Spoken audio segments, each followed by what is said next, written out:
behind me might look like ordinary countryside fields, but this is the site where on the 29th of March 1461, Palm Sunday, one of the bloodiest battles ever fought on British soil took place. On Palm Sunday in 1461, this quiet stretch of Yorkshire became the stage for something extraordinary and appalling in equal measure.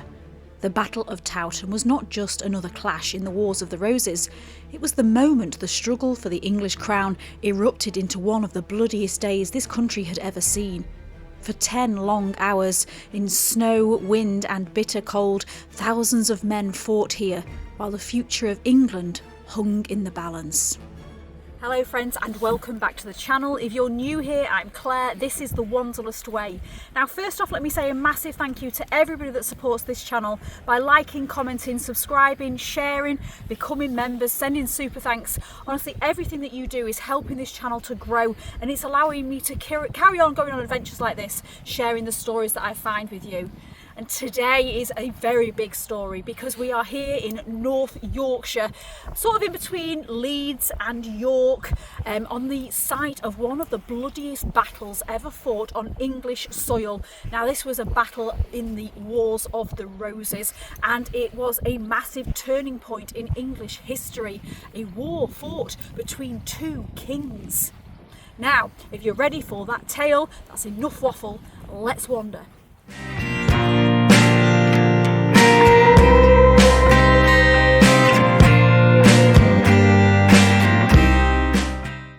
This was a civil war. It was the Yorkists versus the Lancastrians, White Rose versus Red, and what was at stake was of course the kingdom. So this was a very big deal in the Wars of the Roses. We're near the village of Towton in North Yorkshire, not far from Saxton, Tadcaster and the road to York. Today it feels peaceful. Open farmland, broad sky, bird song if you're lucky. But in 1461 this landscape had real military value. Anyone trying to march on York from the south could be blocked here. That made this ground important before a single blow was struck. So when you come down, there's space to park your car and then there's boards up that tell you if you want to follow the full walking trail, which is approximately 1.7 miles or 3 kilometres long. So you've got here the battle lines, the battle reaches its climax, the battlefield archaeology, weapons of the Wars of the Roses, the route of the Lancastrians, armour of the Wars of the Roses, the bridge of bodies and the village of kings in conflict. What makes this trail so powerful is that even though much of the battlefield itself is now farmland and private land, you're still deep in the heart of it here. This route carries you around the edges of the ground where the fighting unfolded, giving you a real sense of the scale, the contours and the landscape that helped shape one of England's bloodiest battles. So what was this battle all about? Well, it was two kings in conflict. You've got Edward IV and you've got Henry VI, both wanting the throne, both feeling that they are the rightful people to be sat on the English throne. The Wars of the Roses were, at heart, a family feud turned national catastrophe. Both the House of Lancaster and the House of York could trace their bloodline back to King Edward III, and both believed their claim to the throne was the stronger one. What made it even more dangerous was that this was not distant squabble between strangers. These were cousins, in-laws, noble households and retainers, all dragged into a conflict where loyalty to one branch of the family could mean death at the hands of another. Henry VI had inherited the throne as a baby after the death of his father, Henry V. But unlike his warrior father, Henry was seen as weak, indecisive and at times mentally unwell. That created a vacuum around the crown, and in that vacuum, ambitious men began to circle. So why did this battle all become about in the first place then? Well, originally Henry was captured. His wife Margaret, the Queen of England, she was sent up to Scotland where she waited it out. Now, in the meantime, Richard, the 3rd Duke of York, not to be confused with Richard III, he tried to claim the throne for himself because he had a direct bloodline to it, and he was next in line in theory. So Margaret wasn't very happy about this. She wanted the throne for her son. So she sent down an army, and she had Richard and his son Edmund surrounded December time, and it's almost a sort of ambush. And the saying from the Colours of the Rainbow, Richard of York gave battle in vain, that came from that very battle. Now what happened is they were both brutally killed, and they had their heads chopped off, and they were put on spikes on Micklegate Bar in York, which was an absolute insult because that was their city.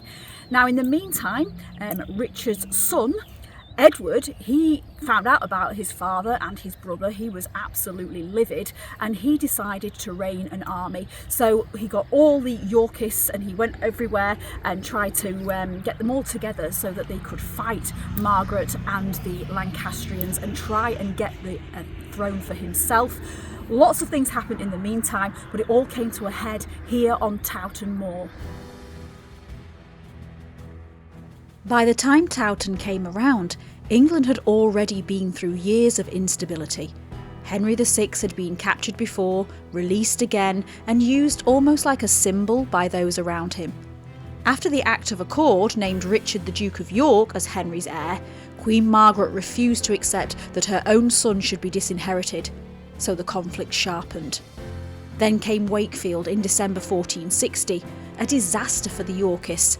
But instead of crushing the Yorkist cause, it hardened it.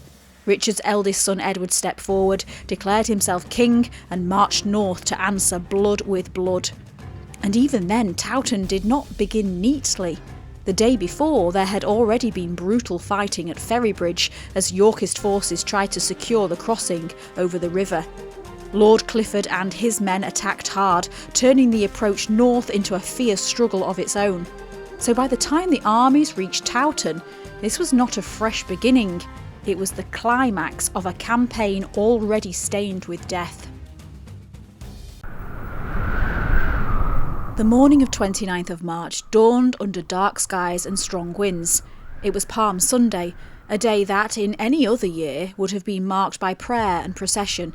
Instead, 2 rival armies drew up on this exposed plateau and prepared for slaughter.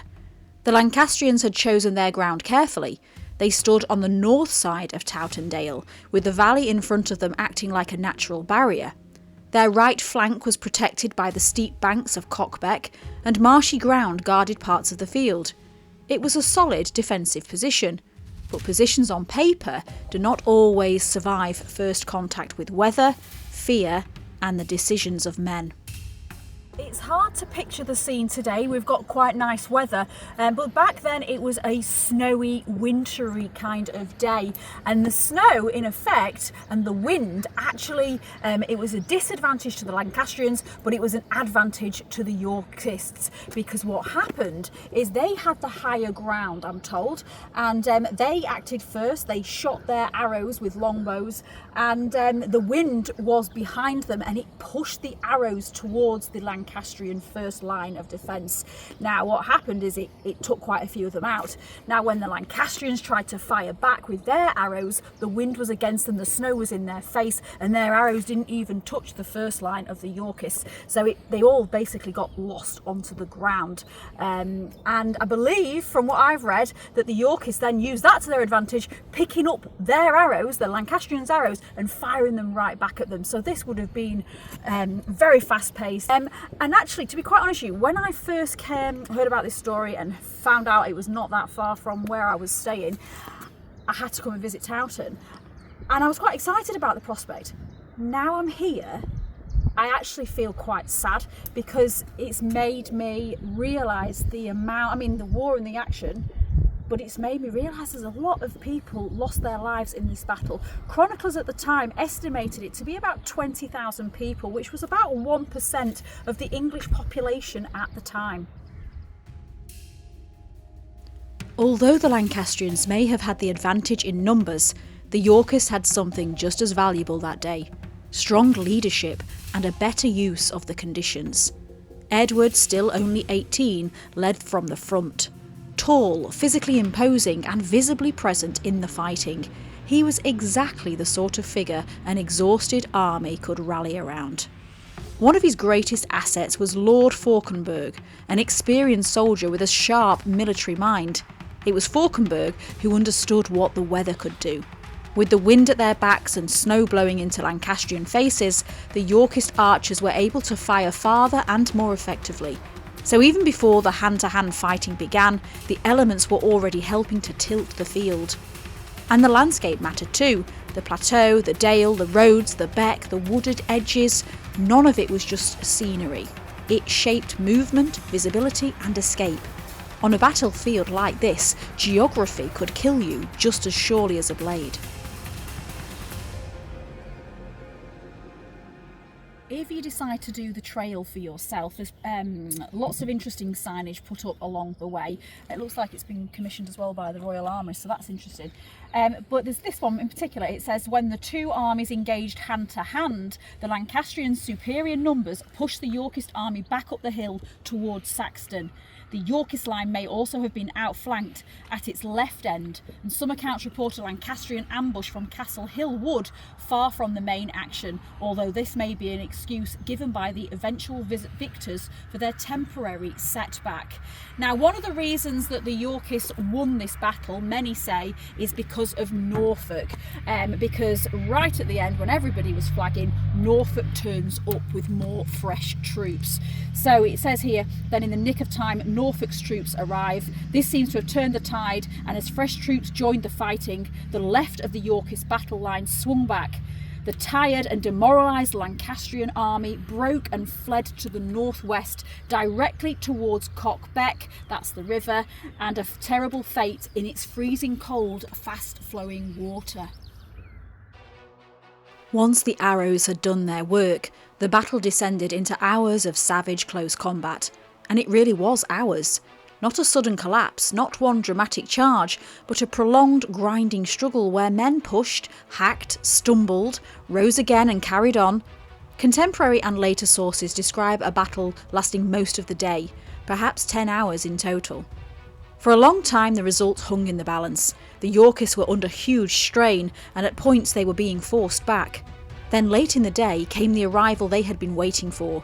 The troops of the Duke of Norfolk, marching in from the old London road.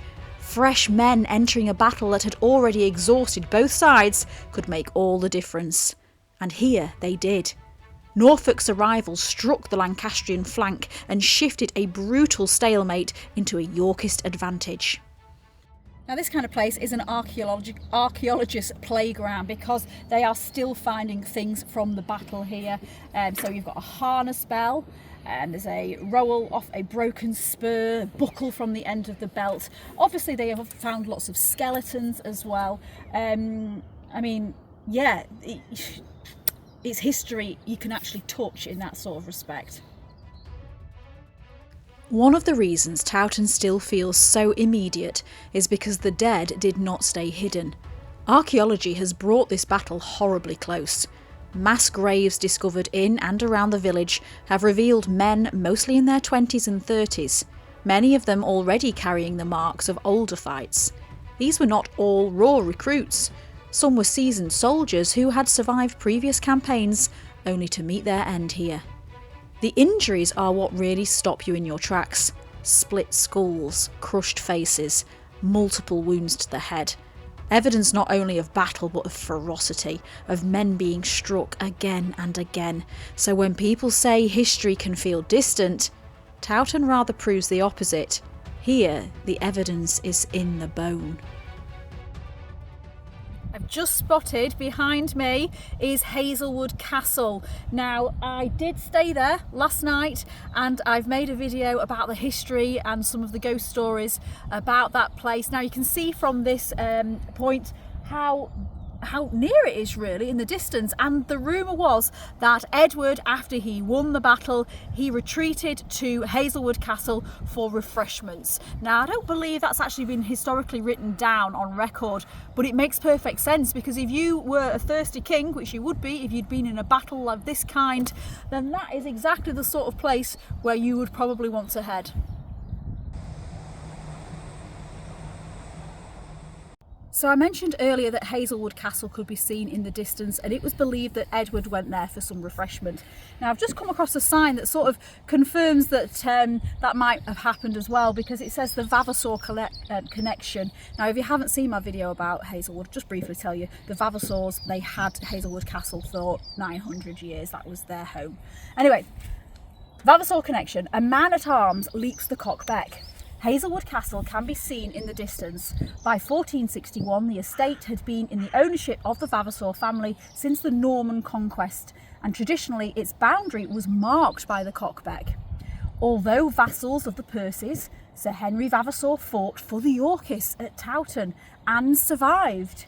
He became sheriff for Yorkshire in 1471 and died in 1499 in his 70s.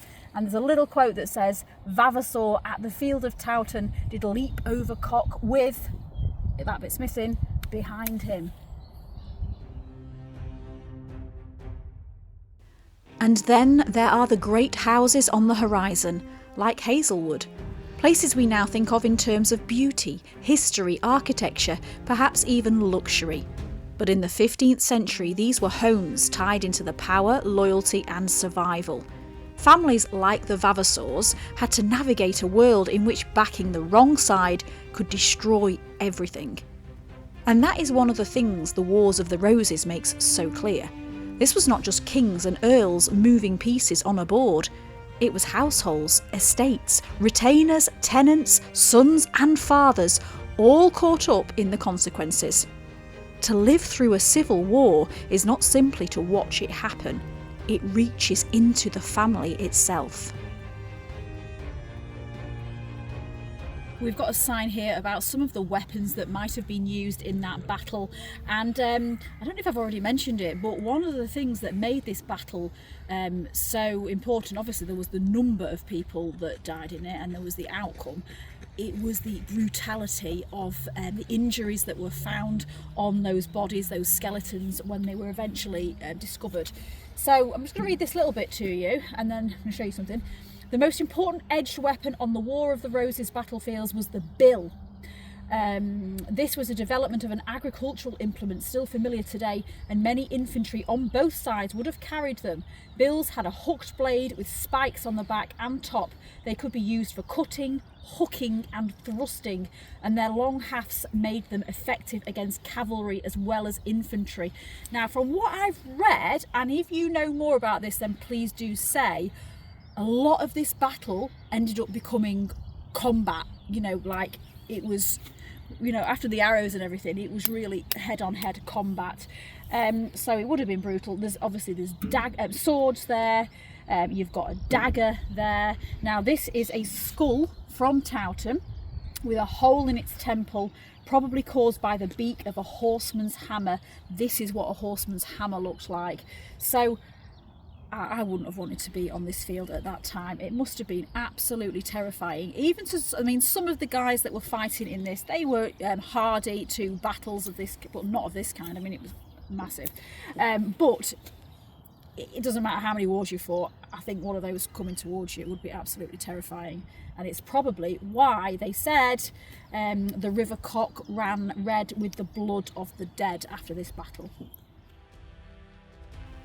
Towton's reputation rests not just on the numbers involved, but on the sheer brutality of the killing. Once the opening arrow exchanges were over, this became a fight at arm's length.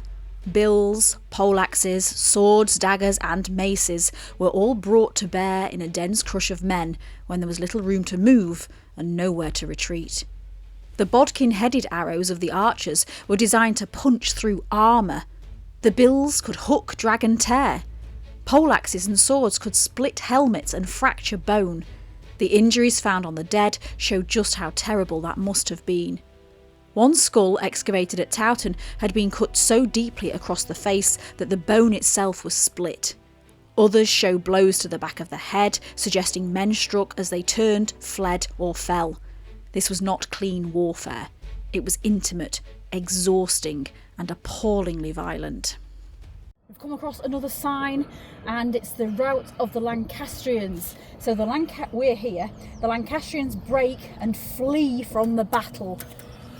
So the chronicler, Edward Hall, said, "But in the mean way there is a little brook," which is a river, "called Cock, not very broad, but of a great deepness, in the which what for hast of escaping, and what for fear of followers, a great number were drent and drowned, insomuch that the common people there affirm that men alive passed the river on dead carcasses, and that the great river of Wharfe, which is the great sewer of the brook, and of all the water coming from Towton, was coloured with blood. The chase continued all night and the most part of the next day, and ever the northern men, when they saw or perceived any advantage, returned again and fought with their enemies to the great loss of both parties."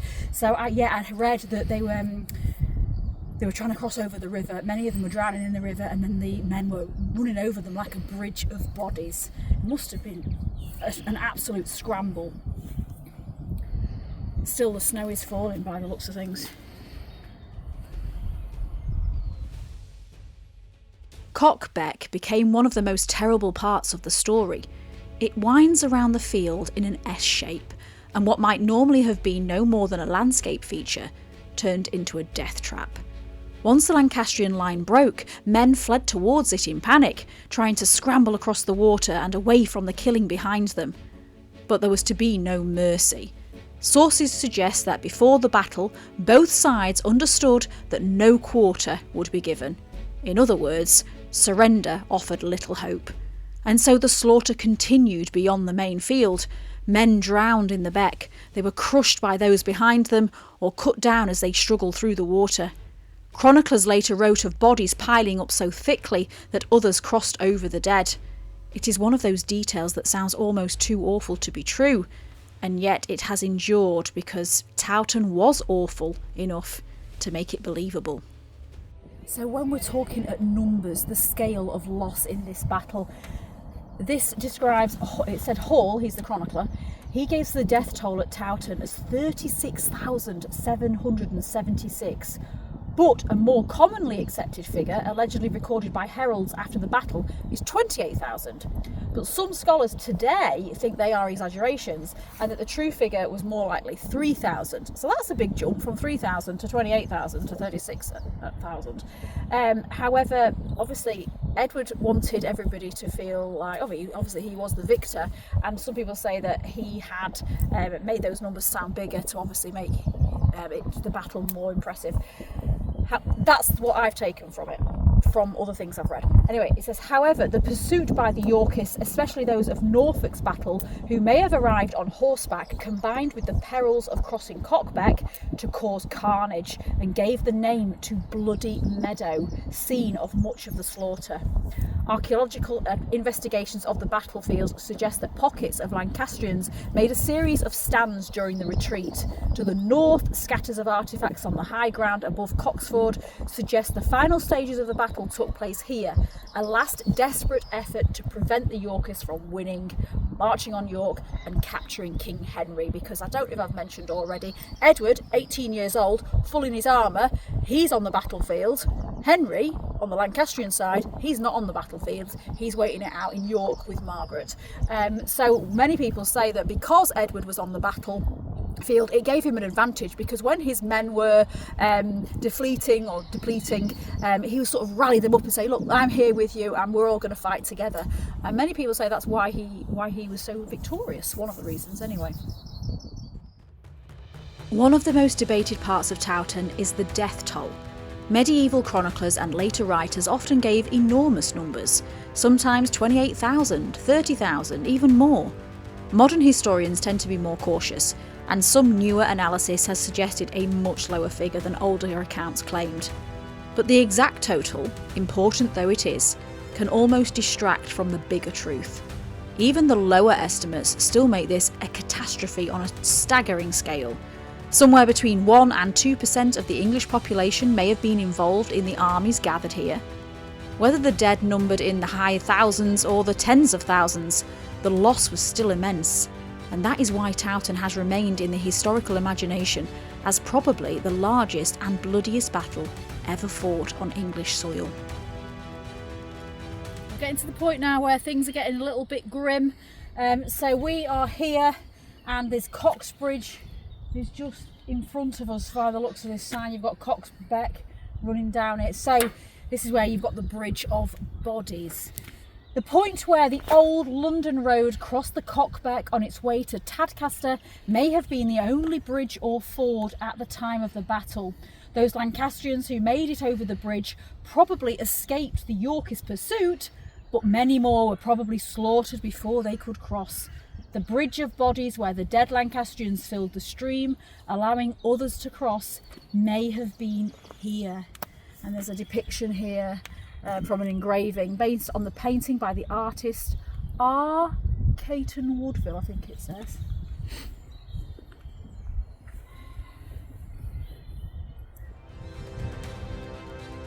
When the Lancastrian army finally collapsed, the horror was far from over. Men who had fought all day now ran north in desperation, flinging away helmets and armour so they could move faster. That made them easier prey. Some were cut down in Bloody Meadow, others died in the water at Cockbeck. Still, more were hunted beyond the battlefield towards Tadcaster, York and the crossings further north. The highborn did not escape either. Some prominent Lancastrians died in the fighting itself, while others were captured and executed afterwards. Sir Andrew Trollope fell, the Earl of Northumberland fell, the Earl of Devon and the Earl of Wiltshire were later taken and executed. Even in victory and defeat, Towton was ruthless. We've come across another sign now that reads "The Village", so I'll just briefly read that to you. In 1996, a mass grave of battle dead was unearthed during building work at Towton Hall. Archaeologists recovered the remains of 38 individuals, all stripped before burial and very carefully laid to use all the available space in the grave pit. Between 2002 and 2005, 4 more graves were discovered and archaeologically excavated. 3 were single burials and the 4th grave contained 3 skeletons. Again, all showed evidence of having died in battle.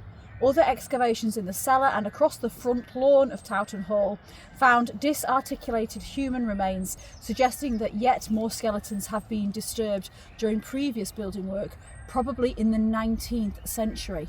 Now, what I thought was interesting is that we've got here a reconstruction of the face of Towton 16, and this clearly shows a healed wound, can you see it there, found on his jaw. Now, it says he probably received hits some years before, possibly in another battle fought during the Wars of the Roses. So, like I said before, some of the men fighting in this battle, they would have been hardened soldiers. This would not have been their first battle, but in many cases it was their last.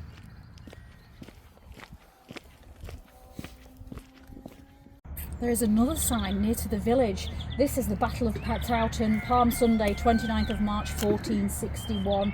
It's got a little bit of the map. Now it says men fought as at the Gate of Paradise. Palm Sunday 1461 witnessed the greatest battle ever fought on English soil. 90,000 soldiers engaged in close quarter combat for 10 bloody hours. Now what's interesting, I've just seen down here, so you've got Wars of the Roses, so you've got the House of Lancaster, King Henry VI, and you've got the House of York, King Edward IV. Then you've got the commanders, Lancaster, Duke of Somerset, you've got the Earl of Northumberland, you've got for York, you've got Edward IV, and you've got the Earl of Warwick. So it does actually say here, I've not noticed this before, a full battlefield map and guide are available, priced at £3 and can be obtained from the Rockingham Arms in Towton, the Crooked Billet and Greyhound in Saxton, and the Ash Tree Public House in Barkston Ash. So that's interesting. If you want to, and there's more, there's a website there as well. You can, the Towton Battlefield Society, and there's a website, towton.org.uk, if you're interested to learn a little bit more. by the time this video goes live, this event might have actually happened, but it's Sunday the 29th of March 2026, Palm Sunday event. So they obviously have the 1461 Towton Battlefield Society Palm Sunday event to commemorate the Wars of the Roses battle. So if you're interested in that, I imagine it says 10 a.m. till 4 p.m. They've got a Facebook page, so if you're interested, they might do it they might do it every year, I don't know, but thought that was an interesting one.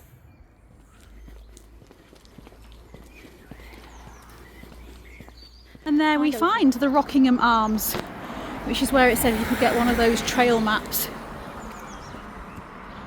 And obviously, if you're doing this trail and you need a light refreshment, it smells good, like obviously doing food. It's Sunday today. They do Sunday lunch, 12 or 5.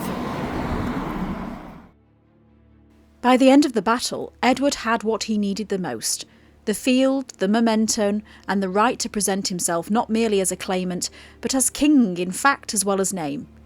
Henry VI, Queen Margaret and Prince Edward fled north and then into Scotland, while Edward entered York in triumph.